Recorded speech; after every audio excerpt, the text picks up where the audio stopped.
অস্ত্রের মজুদ বাড়ায় বেপরোয়া কেএনএফ, নির্মূলে যৌথ বাহিনীর অভিযান। পাহাড়িরা চাইলে ফের শান্তি আলোচনা, বললেন স্বরাষ্ট্রমন্ত্রী। স্বজনদের সঙ্গে ঈদ করতে বাড়ি ফিরছে মানুষ। বাস, ট্রেন, লঞ্চে উপচে পড়া ভিড়। বাড়তি চাপ থাকলেও ভোগান্তি নেই, দাবি কাদেরের। মহিমান্বিত রজনী লাইলাতুল কদর আজ। মসজিদে মসজিদে মুসল্লিদের ঢল। জিকির, আজকার ও ইবাদত বন্দেগীতে ব্যস্ত ধর্মপ্রাণ মুসল্লিরা। এবং বিষাক্ত রাসায়নিকে কেরানীগঞ্জে তৈরি হচ্ছে নামি দামি ব্র্যান্ডের নেল পলিশ। মেয়াদোত্তীর্ণ পারফিউমের অবৈধভাবে চলছে বাজারজাত। সংবাদ রাতে দেখছিলেন একেএস টিএমটি বার সংবাদ শিরোনাম, সঙ্গে আছি অরিন ইশরাত। এবার বিস্তারিত। হঠাৎই বেপরোয়া পাহাড়ি সশস্ত্র সংগঠন কেএনএফ। সর্বশেষ ব্যাংক ডাকাতি, হামলা ও অস্ত্র লুটের পর ফের আলোচনায় এই সংগঠন। এ অবস্থায় পাহাড়ে অভিযান শুরু করেছে যৌথ বাহিনী। পরিস্থিতি পর্যবেক্ষণে আজ বান্দরবান পরিদর্শন করেছেন স্বরাষ্ট্রমন্ত্রী আসাদুজ্জামান খান কামাল। বলেছেন, যে কোনো মূল্যে পাহাড়ে শান্তি ফিরিয়ে আনা হবে। পাহাড়ের বাসিন্দারা চাইলে ফের কেএনএফের সঙ্গে শান্তি আলোচনা শুরু হতে পারে। বান্দরবান থেকে আবুল বাশার নয়নের প্রতিবেদন, জানাচ্ছেন টুম্পা আফরোজ। পার্বত্য অঞ্চলের বিচ্ছিন্নতাবাদী সশস্ত্র সংগঠন কুকিজিন ন্যাশনাল ফ্রন্ট কেএনএফ এর সম্প্রতি ব্যাংক ডাকাতি, অস্ত্র লুট, থানায় আক্রমণের ঘটনায় বান্দরবানের রুমার পরিস্থিতি পর্যবেক্ষণ করেছেন স্বরাষ্ট্রমন্ত্রী আসাদুজ্জামান খান। সকালে রুমা উপজেলা পরিষদে পৌঁছে বিভিন্ন স্থান ঘুরে দেখেন মন্ত্রী। এ সময় কেএনএফকে দমনে কঠোর অবস্থানে যাওয়ার হুঁশিয়ারও দেন তিনি। আমরা এই ব্যাপারে কঠোর অবস্থানে যাব। আমরা কোনো ক্রমেই আইন শৃঙ্খলা ভঙ্গ করতে আর দেব না। এখানে অশান্তি হোক, এটা আমরা চাই না। আমরা অবশ্যই এর কারণ কারা করেছে, তাদের সহযোগিতা ছিল, সবগুলি আমরা বের করব এবং আমরা আইন ব্যবস্থা। পরে বান্দরবান সার্কিট হাউসে এসে জেলা প্রশাসক, পুলিশ সুপার সহ আইন শৃঙ্খলা বাহিনীর ঊর্ধ্বতন কর্মকর্তাদের সাথে মতবিনিময় করেন স্বরাষ্ট্রমন্ত্রী। পার্বত্য এলাকার মানুষের স্বার্থে কেএনএফ এর সাথে ফের শান্তি আলোচনা হতে পারে বলে জানান তিনি। আমরা জনগণের বিরুদ্ধে কোনোদিন অবস্থান নেই। এই এলাকার জনগণ যদি মনে করেন যে শান্তির কথা, শান্তির চালিয়ে যেতে হবে, অবশ্যই চালাবো।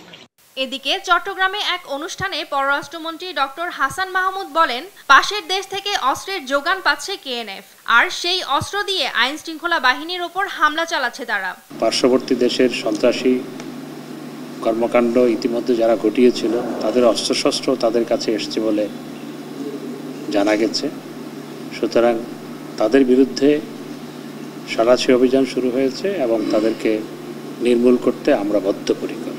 কেএনএফ নির্মূলে অভিযান অব্যাহত থাকবে বলেও জানান পররাষ্ট্রমন্ত্রী। আয়োজন প্রচেষ্টা। টুম্পা আফরোজ, নিউজ ডেস্ক, দেশ টিভি। আওয়ামী লীগ সাধারণ সম্পাদক ওবায়দুল কাদের বলেছেন, কেএনএফ এর বিরুদ্ধে যে অভিযান শুরু হয়েছে তা চলবে। যে কোনো মূল্যে পাহাড়ে শান্তি ফিরিয়ে আনা হবে। দুপুরে সচিবালয়ে এক অনুষ্ঠানে তিনি কথা বলেন। বিচ্ছিন্নভাবে এসব ঘটনা তো আর এটা গোটা পাহাড়, এখানে অশান্ত হওয়ার কোনো কারণ। কুকিজিনের সাথে আলাপ আলোচনাও অনেকবার হয়েছে এবং এরপর এরা হঠাৎ করে এভাবে অস্ত্র নিয়ে বিদ্রোহ কেন করলো, সে কারণ এখন ইনভেস্টিগেশন চলতেছে এবং এটা যাতে পরিস্থিতির আর কোনো অবনতি না হয় সে ব্যাপারে আমাদের যৌথ অভিযান চলছে। রাষ্ট্রকে একদলীয় শাসন ব্যবস্থায় নিয়ে যাওয়া হয়েছে বলে অভিযোগ করেছেন বিএনপি মহাসচিব মির্জা ফখরুল ইসলাম আলমগীর। বলেছেন, ম্যান্ডেটবিহীন সরকারকে সরিয়ে জনগণের সরকার প্রতিষ্ঠা করতে পারলেই কেবল জাতিকে রক্ষা করা সম্ভব। সন্ধ্যায় রাজধানীর লেডিস ক্লাবে খালেদা জিয়ার সুস্থতা কামনা এবং খুন ও বিভিন্ন সময়ে নির্যাতনের শিকার নেতাকর্মীদের পরিবারের সম্মানে আয়োজিত ইফতার মাহফিলে অংশ নিয়ে এসব কথা বলেন তিনি। মির্জা ফখরুল এ সময় নেতাকর্মীদের রাজধানীকে দুর্ভেদ্য দুর্গ হিসেবে গড়ে তুলতে ঐক্যবদ্ধ প্রস্তুতি নেওয়ার আহ্বান জানান। বলেন, চলমান আন্দোলন মানুষের ভোটের অধিকার ফিরিয়ে আনা ও সব ধরনের আধিপত্যবাদ থেকে মুক্ত করে একটি সত্যিকারের স্বাধীন রাষ্ট্র হিসেবে গড়ে তোলার আন্দোলন।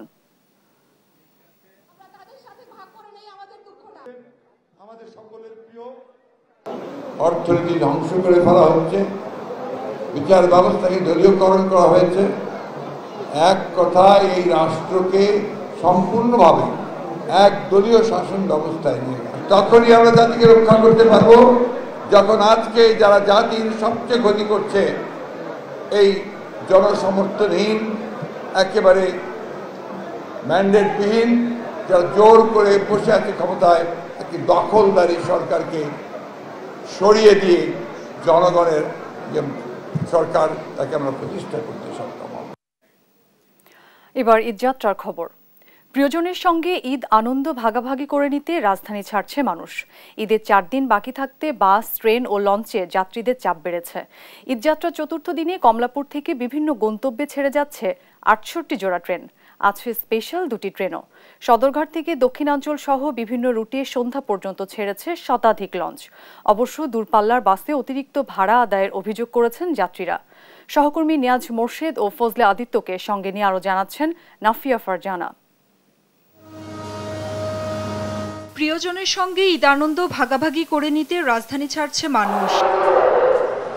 ঈদযাত্রার চতুর্থ দিনেও কমলাপুর রেল স্টেশনে যাত্রীদের এমন ভিড়। স্বস্তিতে বাড়ি ফেরার আনন্দ যাত্রীদের চোখে মুখে। এখন পর্যন্ত তো তেমন কিছু মনে হচ্ছে না, ভালোই। ট্রেন যাত্রা এবার অনেক ভালো, সবার সাথে ঈদ করবো, অনেক ভালো লাগছে। তবে শনিবার বেশ কয়েকটি ট্রেন পরে শিডিউল বিপর্যয়ে। যাত্রীরা অভিযোগ করেন রাজশাহীগামী ধূমকেতু, জামালপুরগামী তিস্তা আর চট্টগ্রামগামী মহানগর এক্সপ্রেস ছেড়েছে 30 থেকে 40 মিনিট দেরিতে। আধা ঘন্টার মতো লেট। এখনো মাইক অ্যারেঞ্জ করছে অনেকক্ষণ আগে, কিন্তু এখনো ছাড়তেছে না। ছাড়ার কথা ছিল 7:45-এ, বাট 8:17 বাজে, এখনো ছাড়েনি। তবে রেল কর্মকর্তারা বলছেন যাত্রী নামিয়ে স্টেশনে পৌঁছাতে ট্রেন সময় নিচ্ছে, তাই মাঝে মধ্যে কিছুটা বিলম্ব হচ্ছে। ঈদের সময় তো অনেক যাত্রী থাকে, কোনো স্টেশনে 2 মিনিট 5 মিনিট যাত্রী ওঠা নামায় আমাদের যে বিরতি থাকে সেটা অনেক সময় অনেক লেন্দি রোডের কারণে 1 ঘন্টা বা আধা ঘন্টা 45 মিনিট এরকম লেট হয়ে যায়। সড়ক পথে ঘরে ফেরা দক্ষিণাঞ্চলগামী যাত্রীদের কিছুটা চাপ রয়েছে সায়দাবাদ বাস টার্মিনালে। যাত্রা নিরাপদ আর নির্বিঘ্ন করার জন্য যা যা দরকার আমরা সমস্ত প্রস্তুতি নিয়ে রেখেছি। বাসে অতিরিক্ত ভাড়া আদায়ের অভিযোগ যাত্রীদের। ভাড়া বৃদ্ধি নিয়ে নানা অজুহাত আছে বাস কর্তৃপক্ষের। বরিশাল ডিস্ট্রিক্টে কিছু যাত্রী এখন চাপ আছে, যাত্রীদের চাপ মোটামুটি আছে আর কি। সায়দাবাদ বাস টার্মিনাল এলাকায় কোনো বাসকে স্ট্যান্ডে বেশিক্ষণ দাঁড়াতে দেয়া হচ্ছে না। 100 টাকা বেশি নেও, 800 টাকা তার ভাড়া হয় না। নেওয়া হবে না, কিন্তু নিচ্ছে তো। আমরা তো প্রতি বছর এটার ভুক্তভোগী হচ্ছি। ঈদের আগে ব্যস্ততা বেড়েছে নৌপথেও। সদরঘাট থেকে শনিবার সন্ধ্যা পর্যন্ত দেশের দক্ষিণাঞ্চল সহ বিভিন্ন অঞ্চলের উদ্দেশ্যে ছেড়েছে শতাধিক লঞ্চ। আমরা ঈদে আমাদের নানু বাসায় যাচ্ছি। সিটিটায় পাইছি ঠিকঠাক মতন, কোনো ধরনের ভোগান্তি হয় নাই। অতিরিক্ত যাত্রী বহন না করা সহ নৌ দুর্ঘটনা রোধে বেশ কিছু নির্দেশনা জারি করেছে বিআইডব্লিউটিএ। প্রত্যেক বছরই করি সেটা, এবারও করা হয়েছে। র্যাব আছে আমাদের সাথে, আশা করি সার্বিক নিরাপত্তা ভালো আছে এবং ভালো থাকবে। ঈদ উল ফিতর উদযাপনে পথের ক্লান্তি ভোগান্তি সবকিছুই যেন বাদ মানে না প্রিয়জনের কাছে ফেরার আকুতি। সকলেই বলছেন বাড়িতে ফিরতে পারাটাই আনন্দের। নাফিয়া ফারজানা, দেশ টিভি, ঢাকা। ঈদযাত্রায় সড়ক মহাসড়কে যানবাহনের চাপ থাকলেও কোথাও কোনো যানজট নেই, জানালেন সড়ক পরিবহন ও সেতু মন্ত্রী ওবায়দুল কাদের। দুপুরে নিজ মন্ত্রণালয়ে ওভারপাস, সেতু এবং টোল প্লাজা উদ্বোধন অনুষ্ঠানে এ কথা বলেন তিনি। প্রধানমন্ত্রীর ঈদ উপহার হিসেবে ঘরমুখো মানুষের জন্য এসব অবকাঠামো উন্মুক্ত করা হয়েছে বলে জানান সেতুমন্ত্রী। নূপুর মাহমুদের রিপোর্ট। ঈদের সময় ঢাকা ছাড়েন 1,20,00,000-এর মতো মানুষ, যার বড় একটা অংশ ব্যবহার করেন সড়কপথ। বাড়তি চাপের কারণে দেখা দেয় যানজট। ঈদযাত্রায় এবার পথের ভোগান্তি কমাতে টাঙ্গাইল রংপুর মহাসড়কে একটি রেল ওভারপাস, 7টি ওভারপাস ও 2টি সেতু যান চলাচলের জন্য খুলে দেওয়া হলো। ঈদের আগে ওভারপাস খুলে দেওয়ায় খুশি সাধারণ মানুষ।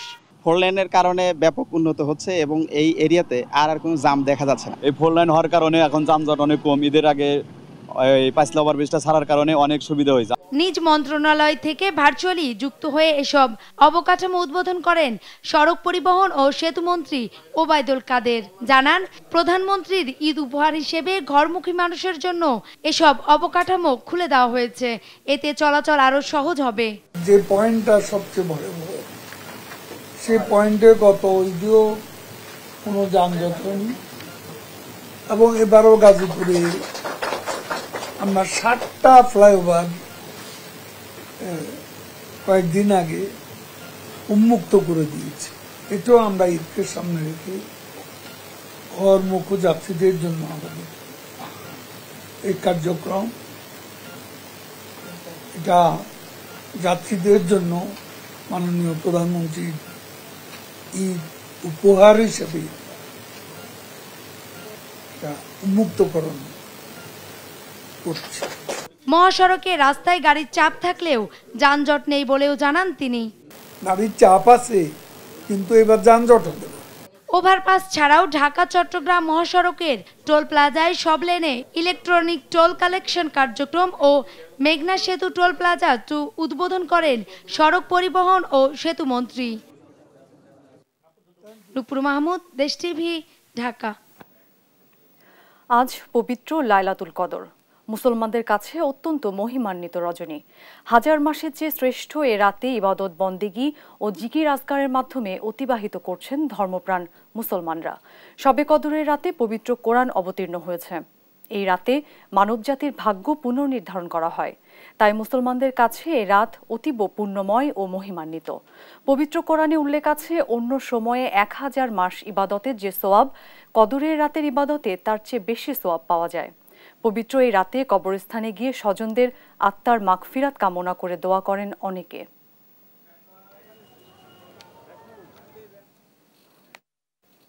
সংবাদ রাতে আরও থাকছে।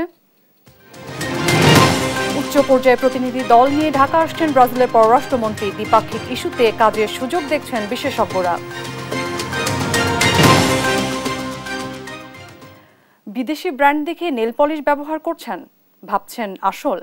বিদেশি এমন নেল পলিশই বিষাক্ত রাসায়নিকে তৈরি হচ্ছে কেরানীগঞ্জের গোপন কারখানায়। আর বিশ্বসেরা ব্র্যান্ড দেখে যে পারফিউম ব্যবহার করছেন, তাও কেরানীগঞ্জে তৈরি হচ্ছে অসাধু হাতে। অসাধু চক্র মেয়াদোত্তীর্ণ পারফিউমের মেয়াদ বাড়িয়ে বাজারজাত করছে বিভিন্ন অনলাইন শপ থেকে নামি শপিং মলে। সজীব রহমানের ক্যামেরায় এইসবেরই অনুসন্ধান করেছেন ফখরুল ইসলাম। নেইল পলিশ নারীদের রূপচর্চাকে আরও মোহনীয় করে তোলে। নখে ব্যবহৃত এই প্রসাধনীটি মানুষের স্বাস্থ্যের জন্য বেশ গুরুত্বপূর্ণ। চকচকে শোরুম থেকে কেনা এই নেইল পলিশের আসল নকল চেনেন কজন? দেশ টিভির অনুসন্ধানী টিম কেরানীগঞ্জের এই নেইল পলিশ তৈরি কারখানায়। কি হচ্ছে এখানে? উত্তরটা একটু ভেতরে ঢুকলেই বেরিয়ে আসে। কাঁচের বোতলে দেশি বিদেশি নামি সব ব্র্যান্ড প্রিন্টিংয়ে ব্যস্ত কর্মী। প্রিন্টিং শেষে হাজারো বোতল প্রস্তুত করা হচ্ছে নেইল পলিশ কোটাজাত করার জন্য। আমরা নেল পলিশটি স্কিন করে এটা বইরা মার্কেটে ছাড়ে। এখানে শুধু চায়না ব্র্যান্ডের আর একই নামে চলে। নেইল পলিশ প্রস্তুতে বিএসটি এর মানের বাধ্যবাধকতা নেই, তাই যাচ্ছে তাই ভাবে পাশের রুমেই মানের তোয়াক্কা না করে নানা কেমিক্যালে ড্রামে কিছু আগে প্রস্তুত করা হয়েছে রঙের মিশ্রণ। 24 কালারের এই রসদি বোতল যাতে ব্যস্ত কারখানার পাশের রুমের এই কর্মীরা। বিশ্বমানের ব্র্যান্ড মনে করে শোরুম থেকে কিনে আপনি চকচকে যে নেল পলিশ ব্যবহার করেন, সেই নেল পলিশই বানানো হচ্ছে কেরানীগঞ্জের এই কারখানায়। ফ্যাশন সচেতন তরুণীদের প্রিয় এই নেল পলিশ বানানো হচ্ছে বিষাক্ত কেমিক্যালযুক্ত এই নেল পলিশ সহ্য করতে পারবেন তো আমাদের গ্রাহকরা? বিদেশি নামি সব ব্র্যান্ডের 24 কালারের নেইল পলিশ বোতলজাত করলেই হয়ে গেল বাজারি চকচকে বিদেশি নেইল পলিশ। পরে এই নেইল পলিশই বাজারজাতের জন্য প্যাকেটজাত করছেন কারিগর। 15 কেমিক্যালের ভিত্তিতে আমরা শুধু সাধারণ একটু রং দিয়া একটু টাচ করে এক এক কালার আমরা আর কি বানাইতে থাকি আর কি, নেইল পলিশ বানাতে থাকি। শিশি বাইরের, কেমিক্যাল বাইরের, এটা কেমিক্যাল আসে বাইরের থেকে, কিন্তু আমরা এখানে আগে একটু রং মিক্স করে আর কি বানাই। ল্যাব কেমিক্যাল কিছু লাগে না, এটা আমরা নিজেরাই বানাই। অসাধু হাতে তৈরি এসব নেইল পলিশের কয়েকশো বক্স বাজারজাতের জন্য প্রস্তুত রাখা হয়েছে কারখানার পাশের গোডাউনে। অসাধু চক্র শুধু নেইল পলিশই নকল করছে না, কেরানীগঞ্জে পাওয়া গেল ভোক্তাদের সবচেয়ে প্রিয় বিদেশি ব্র্যান্ডের নামি পারফিউম সহ নানা বিদেশি প্রসাধনী ও খাদ্য সামগ্রীর গোডাউনটিকে ড্যামেজ কক্ষ হিসেবে সাইনবোর্ড ঝুলিয়ে দিলেও পরে জানা গেল এটি অনলাইন শপিংয়ের মালামাল বিক্রির জন্য রাখা। এই গোডাউনেই শত প্রকার প্রসাধনী থেকে শুকনো খাবার সামগ্রী মজুদ রাখা। এগুলোর বেশিরভাগেরই নেই কোনো মেয়াদ। প্রশ্ন হলো, কি করছেন এসব মেয়াদ উত্তীর্ণ পণ্য দিয়ে? মনে করেন যেগুলো ওই দোকানে চলে না বা এই যে আউটলেটে চলে না, সেগুলো আমাদের কাছে এখানে টাকা আছে। অনেক সময় দেখা যায় যে অনেকটা ডেট ফেল হয়ে যায়, অনেকটা ডেট শর্ট থাকে, এরকম কিছু থাকে। মাল সংগ্রহ করে এটা আবার আমরা নিজেরা বিভিন্ন দোকানে আমরা বাজারজাত করি। এগুলোও অনেক সময় দেখা যায় যে অনলাইনে আমরা এই অফার দিয়ে ছেড়ে দিই। অনলাইনে পেজ হলো আমাদের লাভ ইট। এই কারখানাটি অনলাইনে চালাচ্ছে একটি শপিং সাইট, যাদের আবার শোরুমও আছে। কারখানাটি নিজেদের কোনো বিএসটি অনুমোদন বা মালামাল ক্রয়ের রসিদও দেখাতে পারলেন না।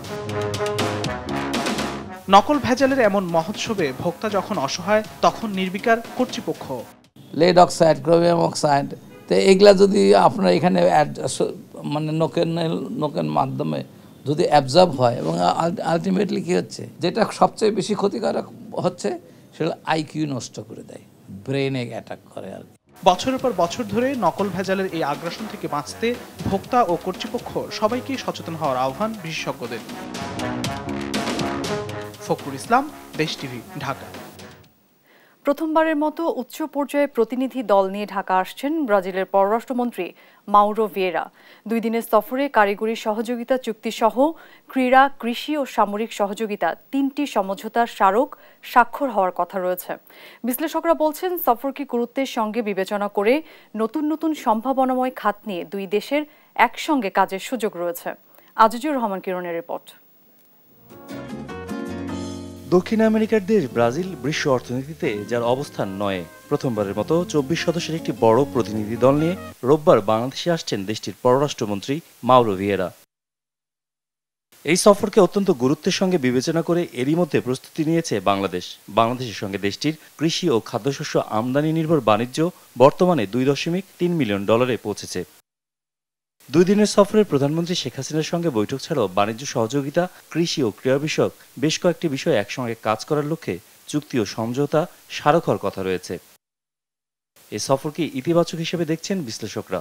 ব্রিক্সের সদস্যপদ পাওয়া থেকে আমদানি করা পণ্যের ছাড় পেতে বাংলাদেশ চেষ্টা করবে বলে মনে করেন তারা। আরও জিনিসের ডিমান্ড আছে পৃথিবীতে যেগুলো আমরা তৈরি করছি না, তো আমাদেরকে সেদিকে ডাইভার্সিফাই করতে হবে। আর ইম্পোর্টের ক্ষেত্রে আমি কিন্তু একতরফা যদি হয়ও সেটা আমাদের যেটা বেনিফিশিয়াল কিনা সেটা হলো ইম্পর্টেন্ট। এখন তারা এমন সব জিনিস তৈরি করে, খাদ্যশস্য, সার বা আপনি তুলা, আমাদের তো প্রয়োজন আছে সেটা। কাজেই আমরা যদি একটা দুটো দেশের উপর নির্ভর না করে আরও বেশি দেশ থেকে ডাইভার্সিফাইড ওয়েতে যদি আমরা আনতে পারি সেটা আমাদের জন্য সুবিধাজনক। যে আমি যদি মাল্টিপোলার দিকে যাই তাহলে মানে হচ্ছে যে আমার অপশনসও বেড়ে যাচ্ছে। এখন সেখানে যদি আমার ডাইভার্সিফিকেশন অফ প্রোডাক্ট আমি যদি না করতে পারি, আমি যদি একটা প্রোডাক্ট নিয়েই থাকি তাহলে কিন্তু আমার ঝামেলা পড়ে। এখানে আমি মনে করি যে বিজনেস যারা করেন তাদের একটা বড় দায়িত্ব বাংলাদেশের ভবিষ্যৎ নিয়ে হওয়া উচিত। পোশাক শিল্পের বাজারের পাশাপাশি ব্রাজিলের চাহিদা অনুযায়ী পণ্য তৈরি করে রপ্তানির পরামর্শ দেন বিশ্লেষকরা। আজিজুর রহমান কিরণ, দেশ টিভি, ঢাকা। 20 বছরের পুরনো বাস সরিয়ে নিতে 20 এপ্রিলের মধ্যে পরিকল্পনা দেবেন পরিবেশ, বন ও জলবায়ু পরিবর্তন মন্ত্রী সাবের হোসেন চৌধুরী। সোমবার সকাল থেকে রাজধানীর দক্ষিণ সিটি কর্পোরেশনের 4টি ওয়ার্ডে ঈদ সামগ্রী এবং উপহার বিতরণকালে কথা জানান তিনি। এ সময় নিম্ন আয়ের মানুষের মাঝে 3000 প্যাকেট খাদ্য সামগ্রী এবং 1000 পিস শাড়ি লুঙ্গি বিতরণ করেন মন্ত্রী।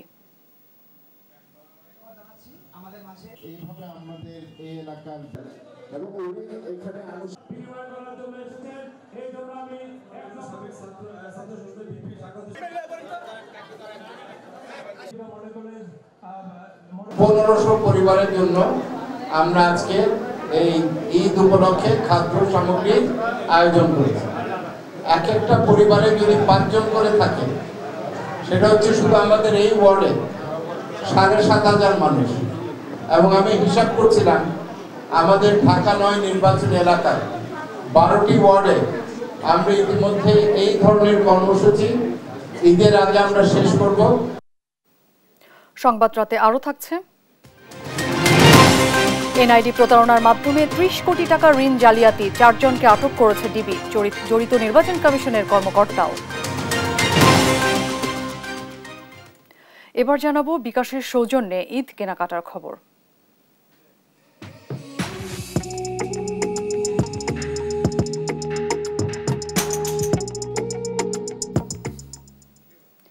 একই ছাদের নিচে হরেক রকম পণ্য বিক্রির বড় প্রতিষ্ঠান বা সুপার শপগুলোর চাহিদা বৃদ্ধি পাচ্ছে। উচ্চবিত্তদের কেনাকাটার স্থান হিসেবে শুরু হলেও বর্তমানে বহু মধ্যবিত্ত পরিবারের গন্তব্য সুপার স্টোরগুলো। এদিকে লেনদেনে এসেছে নতুন মাত্রা। ক্যাশের পরিবর্তে মানুষ নির্ভর হচ্ছে মোবাইল ব্যাংকিংয়ে। বিস্তারিত আমিনা প্রণামীর প্রতিবেদনে। তীব্র দাবদাহে অতিষ্ঠ জনজীবন। এমন সময় বাজারে গিয়ে পণ্য ক্রয় করা এক প্রকার দুর্বিষহ বিষয় হয়ে দাঁড়িয়েছে। আর সে কারণেই একই ছাদের নিচে হরেক রকম পণ্যের সুপার শপগুলোর চাহিদা দিন দিন বৃদ্ধি পাচ্ছে। উচ্চবিত্তদের কেনাকাটা স্থান হিসেবে শুরু হলেও বর্তমানে কেনাকাটার জন্য মেগা সিটির বহু মধ্যবিত্ত এমনকি নিম্ন মধ্যবিত্তের পছন্দ সুপার স্টোরগুলো। কাঁচা বাজার থেকে শুরু করে মুদিপণ্য, মাছ মাংস, কাঁচা ও শুকনো খাবার সহ নিত্য প্রয়োজনীয় সবই পাওয়া যায় এই সবগুলোতে। শীততাপ নিয়ন্ত্রিত গোছানো পরিবেশের পাশাপাশি বিক্রেতাদের ভদ্র আচরণের কারণেই এই সকল শপের চাহিদা বাড়ছে নিত্যদিন। স্বল্প সময়ের মাঝে প্রয়োজনীয় জিনিসগুলোর একসঙ্গে পেতে ঝুঁকি পোহাতে হয় না দেখে বাজারের চেয়ে সুপার শপে বেশি স্বাচ্ছন্দ্য বোধ করেন ক্রেতারা। সুপার শপে একসাথে এসে সবকিছু এক জায়গায় পেয়ে যাই, এন্ড দেন এনভায়রনমেন্ট ভালো, ঠান্ডা লাগে, এসি টেসি আছে। এখন যে পরিমাণ গরম শুরু হয়েছে, আমরা বাজারে গিয়ে কোনোভাবেই বাজার করা কষ্ট হয়ে যাচ্ছে। সব হচ্ছে এখানে আপনার শুকনো যে খাবারগুলো আছে, ডাল, চাল, তেল, এগুলো আমি এখান থেকে কিনি। এদিকে লেনদেনেও এসেছে নতুন মাত্রা। নগদ অর্থের বিনিময়ে অনলাইন পেমেন্টের চাহিদা বাড়ছে প্রতিনিয়ত। গ্রাহকদের একটি বড় অংশ কেনাকাটার ক্ষেত্রে মোবাইল ব্যাংকিং এর সুবিধা নিচ্ছে। আমরা ডিজিটাল যে সুবিধাটা, সেটা হচ্ছে ক্যাশ ক্যারি করতে হচ্ছে না ফার্স্ট অফ অল। ম্যাক্সিমাম ক্ষেত্রে আমরা ক্যাশলেস চলতে পারতেছি, শুধু কিছু কিছু ক্ষেত্র ছাড়া শপিং এর ক্ষেত্রে বিশেষ করে আমরা বিকাশের যেখানেই যাচ্ছি কোনো না কোনো সুবিধা পাচ্ছি। ক্যাশ হ্যান্ডলিং করাটা এটা একটা সাফার হয়ে যায়। আর ইদানিং যেহেতু ডিজিটাল ব্যাংকিং আর এরকম ট্রানজ্যাকশনের সুবিধা আছে, সো ওয়াই নট। ক্যাশলেস লেনদেনের মাধ্যমে নিমিষে পেমেন্ট করা যায় বিধায় স্বাচ্ছন্দ্য প্রকাশ করছেন ক্রেতা বিক্রেতা সবাই। আমেনা প্রণামী, দেশ টিভি, ঢাকা। একই ব্যক্তি ভিন্ন ভিন্ন আকৃতির ছবি দিয়ে একাধিক কার্যকরী এনআইডি তৈরি করে ভিন্ন ভিন্ন ব্যাংক থেকে ৩০ কোটি টাকার বেশি ঋণ জালিয়াতি করার অভিযোগে ৪ জনকে আটক করেছে ঢাকা মহানগর গোয়েন্দা পুলিশ। নির্বাচন কমিশন অফিসের কর্মকর্তার যোগসাজশে এসব এনআইডি তৈরি করা হয়েছে বলে জানা গেছে। আরও জানাচ্ছেন শাহিদুজ্জামান সাকিব। কখনো মুখ ভর্তি দাড়ি, কখনো বা ক্লিন শেভ করে চেহারার আকৃতি পরিবর্তন করে নির্বাচন কমিশন অফিসের কর্মকর্তার যোগসাজশে তৈরি করেছেন একাধিক এনআইডি। এসব এনআইডি ব্যবহার করে ভিন্ন ভিন্ন ব্যাংক থেকে ঋণ জালিয়াতি করেছেন প্রায় ৩০ কোটি টাকারও বেশি।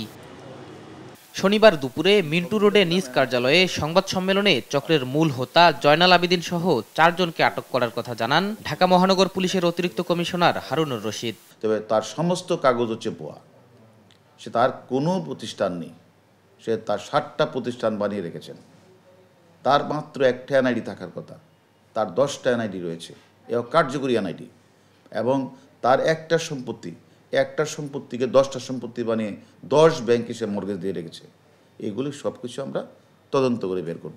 ঋণ পেতে ইনকাম ট্যাক্সের ভুয়া ফাইল, বিভিন্ন মালিকের ভুয়া দলিল ও বিভিন্ন ব্যবসা প্রতিষ্ঠানের নামে ভুয়া কাগজপত্র ও ভাউচার ব্যবহার করে চক্রটি। সরকারি কর্মকর্তার নামে ভুয়া কাগজ তৈরি করা, যেমন তার কাছে থাকে ভুয়া নামজারি, তারপরে এনআইডি দলিল কাগজ, বিভিন্ন ডকুমেন্টগুলো তার কাছে থাকে, এবং সেই ভুয়া ইনকাম ট্যাক্সের ফাইল তৈরি করে এবং ভুয়া সিল তৈরি করে, যেগুলো আমরা তার কাছ থেকে উদ্ধার করেছি। একাধিক এনআইডি কার্ড তৈরিতে টাকার বিনিময়ে সহযোগিতা করার অভিযোগে আটক করা হয় নির্বাচন কমিশন অফিসের এক কর্মকর্তাকেও। ওই পরীক্ষা নিরীক্ষা করতে গিয়ে দেখেন যে এই ব্যক্তি তো এক নামেই সে 10টার অধিক এনআইডি তৈরি করেছে পল্লব দাসের মাধ্যমে, যে আউটসোর্সিংয়ের কাজ করে রংপুরে নির্বাচন কমিশন অফিসে। চক্রের সাথে বিভিন্ন দপ্তরের আর কোনো কর্মকর্তা জড়িত আছে কিনা তা খতিয়ে দেখা হচ্ছে বলেও জানায় পুলিশ। এই যে পল্লব দাস, সে এরকম জয়নাল আবেদিন নামে ব্যক্তির মতো। শাহিদুজ্জামান সাকিব, দেশ টিভি, ঢাকা। এখন জানাবো লাইজলের সৌজন্যে ঈদ বাজারের খবর।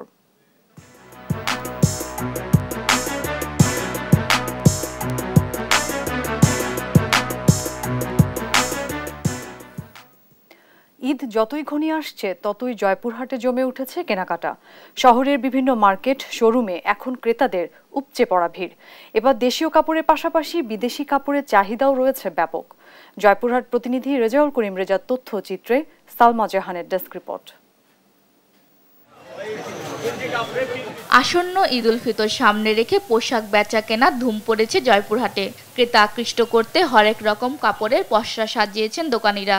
শহরের নিউ মার্কেট, পূর্ব বাজার, বিগ বাজার সহ বিভিন্ন মার্কেট বিপণী বিতান মুখর ক্রেতা সমাগমে। এবার দেশীয় কাপড়ের পাশাপাশি বিদেশি পোশাকের চাহিদা রয়েছে ব্যাপক। সারারা, গারারা, আলিয়া, আফগানি, নাইরা সহ বিদেশি পোশাকের চাহিদা বেশি। বিক্রেতারা জানান ঈদ ঘনিয়ে আসায় ক্রেতা সমাগম বাড়ছে।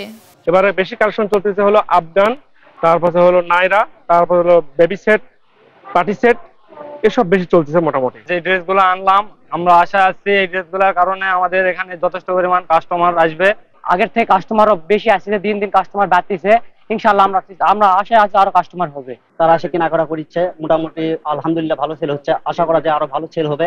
ক্রেতারা বিভিন্ন মার্কেট ঘুরে সামর্থ্য অনুযায়ী কেনাকাটা করছেন। তবে গেল বছরের তুলনায় এবার দাম বেশি বলে জানান তারা। আগের বারের থেকে তুলনামূলক এবার একটু দামটা বেশি, তবুও চেষ্টা করতেছি নিজেদের দামাদামি করে কেনা। ঈদের জন্য আমি জামা কিনতে আসছি, জামা যতই দাম হোক না কেন আমি সেটা নিব। ঈদের মোটামুটি বাজার এখানে জয়পুরহাটে ভালোই যাচ্ছে বলে আমার মনে হয়। সুষ্ঠুভাবে ঈদ কেনাকাটা সারতে বিভিন্ন মার্কেট সহ শহরে বাড়ানো হয়েছে নিরাপত্তা ব্যবস্থা। নিউজ ডেস্ক, দেশ টিভি। ঈদকে সামনে রেখে দেশব্যাপী ডিজিটাল ক্যাম্পেইন সিজন 20 এর আওতায় ক্রেতাদের ননস্টপ মিলিয়নিয়ার হওয়ার সুবিধা দিচ্ছে ওয়ালটন। ক্যাম্পেইনের আওতায় এবার ওয়ালটন ফ্রিজ কিনে 33তম মিলিয়নিয়ার হলেন মাদ্রাসা শিক্ষক আমিনুল। বৃহস্পতিবার রাজশাহীর তানোর পাইলট উচ্চ বিদ্যালয় মাঠে আয়োজিত এক অনুষ্ঠানে মিলিয়নিয়ার আমিনুল ইসলামের হাতে 10 লাখ টাকার চেক তুলে দেন চিত্রনায়ক আমিন খান এবং বাংলা চলচ্চিত্রের জনপ্রিয় খল অভিনেতা মিশা সওদাগর। এ সময় উপস্থিত ছিলেন ওয়ালটন ডিস্ট্রিবিউটর নেটওয়ার্কের head of sales Firoz Alam সহ আরও অনেকে।